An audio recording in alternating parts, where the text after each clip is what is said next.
김건희 종합특검법 발의 이것도 이제 치고 나온 거잖아요. 자, 그러면서 지금 조국 전 장관은 범진보 진영 승리를 위해 비례대표는 조국 혁신당을 찍고 지역구는 민주당을 찍어달라 이렇게 이제 강조를 하고 있습니다. 그러면서 합당은 또 할 생각이 없다는 쪽으로 입장을 이야기했거든요. 이제 3일날 창당대회를 앞두고 있는데 조국 신당이 앞으로 어느 정도 그 세력을 펼쳐나갈까요? 하은기 대변인. 조국 수호당을 만들려고 하면은 이 컨벤션 효과는 금방 꺼질 거고요. 내가 뭐 출마하는 건 내 개인의 명예 때문이 아니다. 예.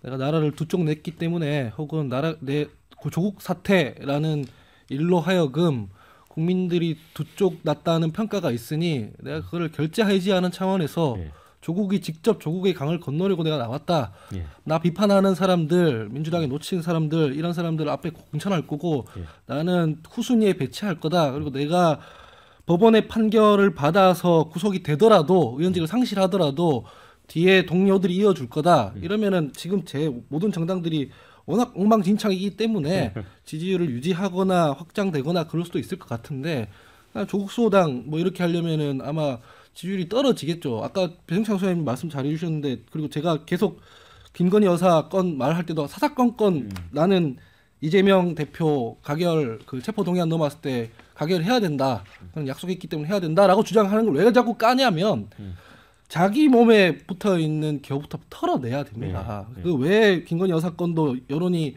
혹은 이게 표결할 때 힘을 못 받냐면 너희들도 방탄 정당 아니냐라고 국민들이 하기 때문에 그런 거예요. 그럼 뭐 다시 의석 정비해서 이게 발의한다고 해서 될 일이 아니고 국민들을 설득하고 이걸 거부권을 행사했을 때 그 정부나 여당에 엄청난 정치적 부담을 안겨줄 수 있을 정도로 정당성을 회복하는 게 먼저거든요. 조국 신당도 마찬가지일 겁니다. 광명현 부위원장. 그러니까 우리가 다 이제 김건희 여사가 옳아서 옳다고 하지도 않고요. 네. 그러니까 옳아서 옳다고 하는 국민들은 지금 없을 겁니다. 그리고 네. 그 비호감이라는 것은 국민의힘에서도 제발 아이고 좀 자제했으면 좋겠고요. 네. 그건 너무 솔직한 심정이지만 그랬으면 좋겠어요. 네. 그러니까 옳지 않은 부분이 분명히 있고 그 가방은 왜 받았으며 그때 거기는 왜 개입돼 있으며 그런 걸 왜 해서 자꾸 문제 불씨 안에 자꾸 들어가는지는 이해가 안 갑니다. 안 가는 건 안 가는 거예요.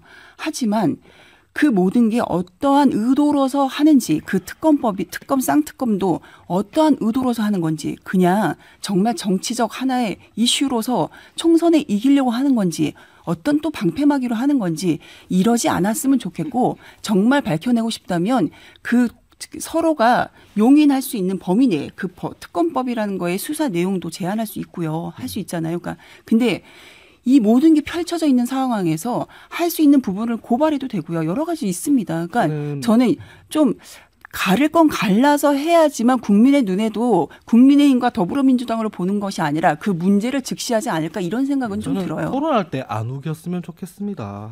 우기는 총선 전에 이게 표결이 된 이유는 지난해 패스트트랙에 태워서 국회법에 따라 시간이 수기가 잠깐만 말씀하는데 끊지 마세요. 말씀하세요. 그 전에 국민의힘에서 우리 합리적인 부위원장님이 말씀하시는 그 합리적인 안대로 협상을 해서 미리 털어냈으면 총선 전에 훨씬 전에 이걸 처리할 수 있었단 말이에요. 그러면은 무슨 총선 전략 이런 말 나올 것도 없잖아요. 근데 국민의힘이 미루다가 국회법에 따라 시간 지나가지고 지금 자동 표결되는 걸 가지고 무슨 총선 전략 운운하면 어느 국민이 그걸 설득되겠습니까? 그게 통과되었다 하더라도 그 수사가 진행되는 과정은 결국은 시간 적절하게 그 총선까지 옵니다. 그렇기 때문에 이게 자꾸 총선역에 선거용인지 않냐라는 문제 제기를 계속하는 거고 합리적 의심을 하는 거죠. 우기는 것이 아니라요. 합리적 의심과 서로가 그 입장의 차이가 있는 것을 왜 대변하지 못하게 하는 거예요. 당직자가 저렇게 방탄하고 방어하는 건 어쩔 수 없다 생각하고 네. 넘어가겠습니다.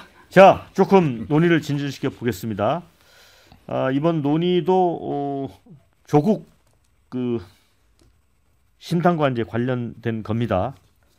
이 지난 총선에서 민주당 180석 정확히 예측했던 엄경영 시대정신연구소장이 그런 얘기를 했습니다.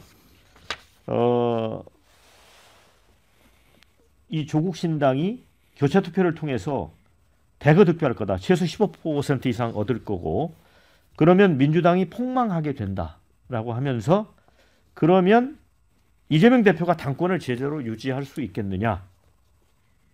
바로 조국 대표가 온다.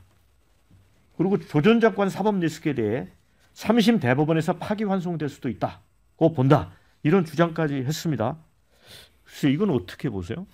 네, 뭐 이분의 뭐 혼자의 이제 추정이니까 아직은. 근데 뭐 가능성이 없냐 그러면 뭐 가능성은 있다 이렇게 얘기할 수밖에 없죠. 예, 그런데 과연 이제 이재명 대표가 이렇게 그냥 속절없이 가만히 손만 놓고 있을 것인가 이것도 좀 지켜봐야 되는 대목이고요.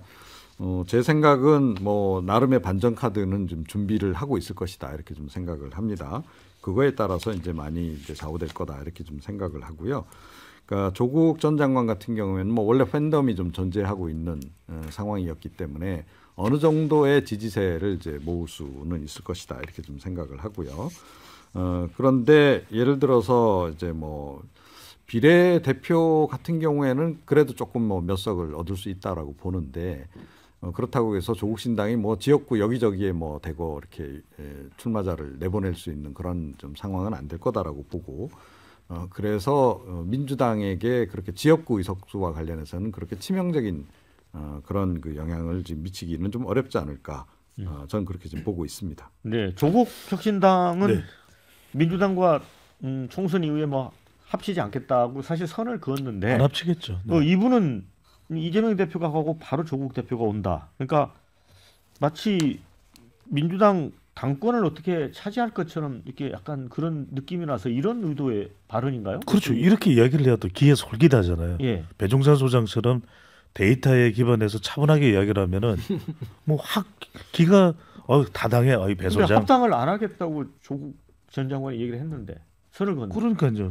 그러니까 이 말은 뭐냐면 이재명 리더십이 무너지고 사실상 민주당을 조국 전 장관이 접수하게 할 것이라는 것을 이제 예측하는 거죠. 그러니까 접수할 수도 있다. 이렇게 해야 기가 솔깃하는 거죠. 그러니까 이제 그냥 뭐 어떻게 두리뭉실하게 이야기하는 것이 아니라 또 이 엄경영 시대 정신연구소 소장이 아니라 뭐 우리가 통칭은 엄문어입니다. 문어 예측을 한다고 해서 예. 그래서 이제 지금 두세 사람이 존재하는데 뭐 당직자도 있고 당직자가 아닌 사람도 있고 지금 이제 우리 엄경영 소장 엄문어는 이제 이번에 국민의힘이 167석을 차지할 것이다. 이것도 뭐 158석이 아니라 165석이 아니라 170석 딱 떨어지는 게 아니라 167석 그래야 더 그럴싸해요. 그래서 이제 이건 뭐냐면 상당히 본인의 뭐 마케팅 전략 여러 가지 포함이 된 건데 사실 이게 이제 만든 건 또 있고 아닌 것도 있기 때문에 사람들이 보면 나중에 만든 거 하나 가지고서 이제 이야기하는데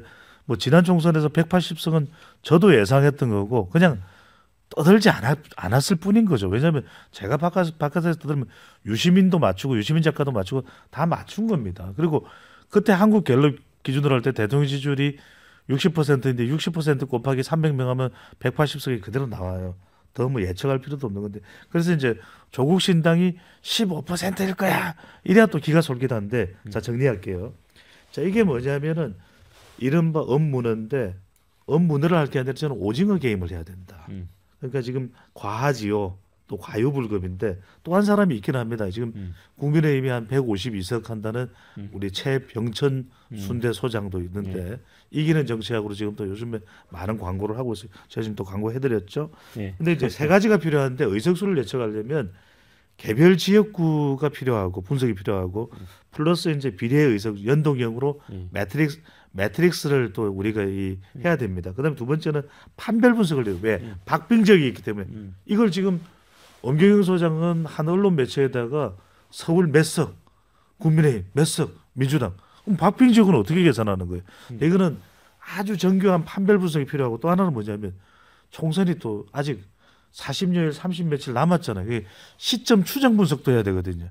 그래서 그럼 이걸 배 소장을 하느냐? 제 자체 분석을 하지만 저는 안 떠들죠. 근데 이제 이걸 바깥에서 이렇게 마케팅을 하는 분들은 그런 이유가 있는데 중요한 건 이거는 나중에 우리가 좀 더 우리 방송을 보시면 됩니다. 그래서 시사 1번지에서 제가 합리적으로 분석을 예측을 해드릴 테니까 네. 우리 방송만 보시면 돼요. 너무 믿지 말라는 얘기죠. 자, 댓글 좀 읽어드리겠습니다. 민주당이 득달같이 김건희 특검법에 달려들 때는 명품백 논란이 나오기도 전이다. 국민의힘은 주가 조작은 문정부에서 탈탈탈 털어서 특검이 필요 없다는 입장인 거다. 자, 총선 끝나고 쌍특검 반드시 재추진될 수밖에 없다.